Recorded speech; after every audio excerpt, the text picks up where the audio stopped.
Yo, what's up, people? It's your boy, I'm Don1, and I am back with another video. This is part 2 to my opinion about Sage Steele and Mike Evans. I feel like both of these individuals are wrong, and I'm about to explain why. Now, Mike Evans protested the fact that Donald Trump is our new commander-in-chief. So he refused to stand for the national anthem. Sage Steele disagreed with him and tweeted to him that basically you're disrespecting veterans who fought, who bled for us to have the opportunity to have these rights, to have these freedoms. So Sage Steele went to social media once again and tweeted out the following: when one chooses not to vote, their voice, their protest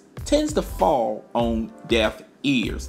Sage Steele, I know you're not trying to say that there is not a huge, large audience that disagree with Donald Trump as our next president of the United States.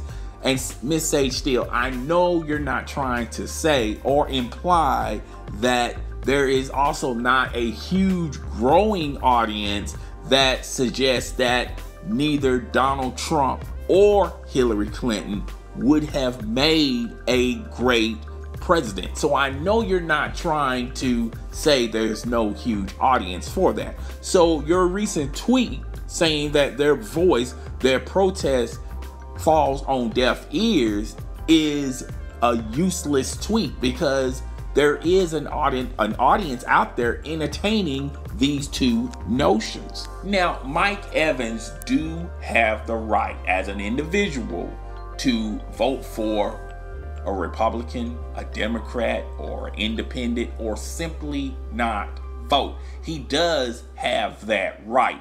And this right is not a dictatorship. Stephen A. Smith, Sage Steele are under the impression that in this society, you have to vote for someone. Even though you do not believe in both candidates, you should still go out in the polls and vote. But simply not voting, that can be heard as a message also. So it really doesn't fall under deaf ears. So Mike Evans can protest the fact that he doesn't like Donald Trump as president of the United States, and you can have people out there, organizations out there, suggesting that they're protesting because they didn't like either Donald Trump or Hillary Clinton.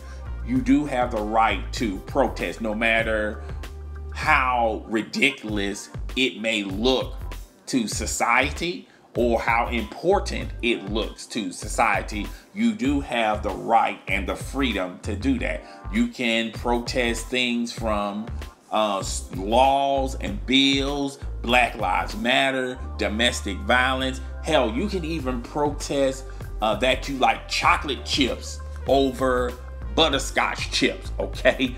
That's the world and the society we live in. That's the freedom that we have as a society as a whole in the United States, okay?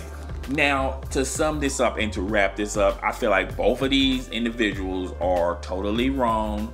They're over dramatic and they're blowing things way out of proportion, and they need to really stop being on social media 24/7 trying to defend their actions, because there's no defense to this, because you have the right to express and say what you want, and you are given and granted that right. You have the right to vote or not to vote. You have the right to an opinion. You have a right to believe whatever you want to believe in, all right? That's the country that we really live in. But guys, tell me what you think. Rate, comment, subscribe. It's your boy, I'm Don1, and I am out. Deuces.